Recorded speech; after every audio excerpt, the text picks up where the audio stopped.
yesterday I made a spaghetti squash beef bowl, and I had some leftover of the meat sauce, so I thought, well, I need to do something with that.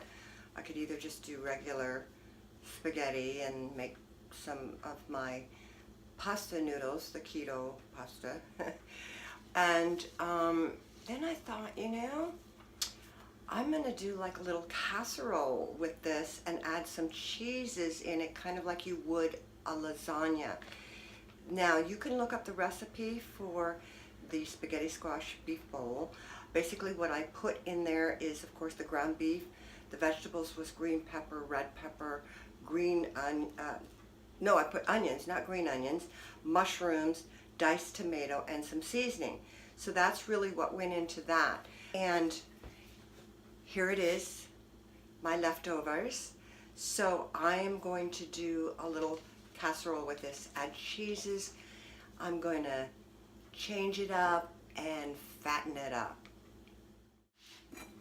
I have a mixing bowl, and I'm just going to drop the sauce, the tomato sauce mixture with the meat and vegetables. It's not like your it's not a spaghetti sauce because it's not all sauce. And that's really the difference here. So now I have the meat mixture in the bowl. It's a very tasty meat mixture. It was so delicious over the spaghetti squash, and I loved it so much. I almost hate to change it, but I'm gonna. And so you're joining me on a keto cooking experiment. That's right. Here's what I thought I'd do. I'm gonna add, just to fatten it up, I'm gonna do some fattening up ingredients, and I'm gonna add some heavy cream in there. I would say a tablespoon of the heavy cream. I know I just kind of poured it in there. You don't want much more. There. It changed the color. Okay. I had some feta cheese, and what I'm going to do now that I'm just going to do layers basically for the casserole. So I have a dish ready, a baking dish. I wonder if this is too small. I might have to change the dish. Let me see if I can get it all in there. Oh no, I think this will work. Oh yeah. Oh yeah, this will work just fine.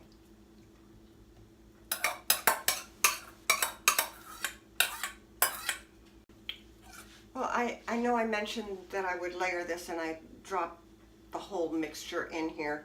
I could put some back in here, but I don't think I'm going to layer it. I'm just going to add a little bit of the feta cheese. I'm just going to kind of drop some in, probably say, 2 tablespoons of feta cheese. That's about the equivalent of what I'm doing here. And now I can just stir that in while it's in the baking dish. I should have stirred it when it was in the bowl. Okay, that would have been smart of me if I knew what I was doing, but I don't know what I'm doing until I'm doing it. So there you go. That's what experimenting is about. All right, so now that I've got the feta cheese mixed in there, I'm going to add, what do I have? I have an Italian, kind of an Italian mix of shredded cheese. This is a good brand. It doesn't have potato starch or things in here that we shouldn't have on a keto diet. Always read the ingredients when you're getting shredded cheese. You never know what you're going to get. All right, so here we go. I'm sprinkling this on the top. And this is going to give us the additional fat that we want in this particular recipe. This is mozzarella. By the way, what was in here, I didn't tell you, is a blend of Parmesan, Asiago, Fontina, and mild provolone cheeses. That's what was in that bag. Okay. but any cheese, any shredded cheese will do. I mean, heck, if you don't have that type of thing on hand, you want to use like shredded cheese, that's perfectly fine. It'll be your experiment. Okay, so I've finished my mozzarella cheese. Oh no, I gotta go get some more. Now I know that had some Parmesan in there, but I'm gonna sprinkle the top with a little bit more.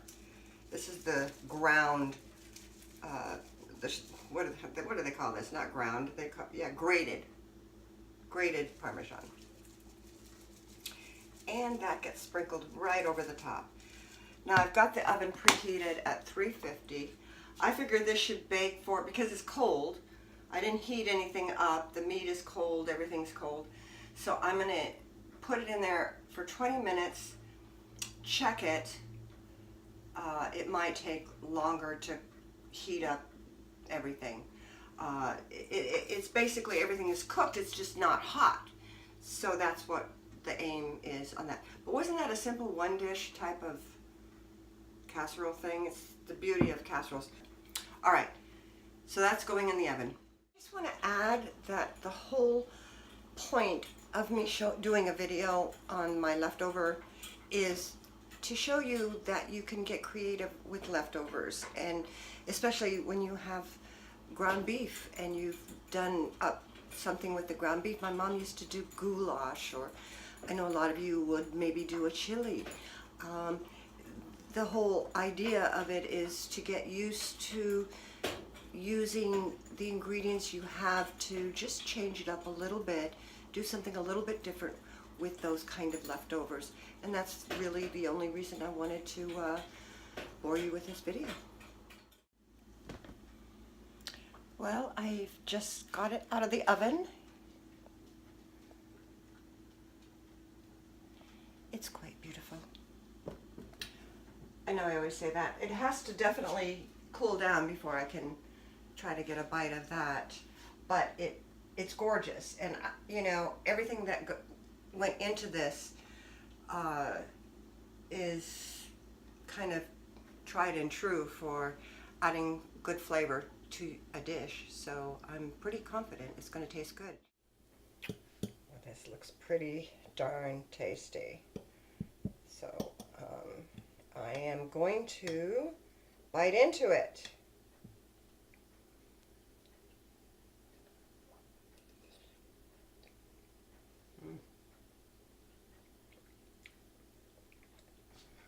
It is as good as I thought it was going to be, if not better.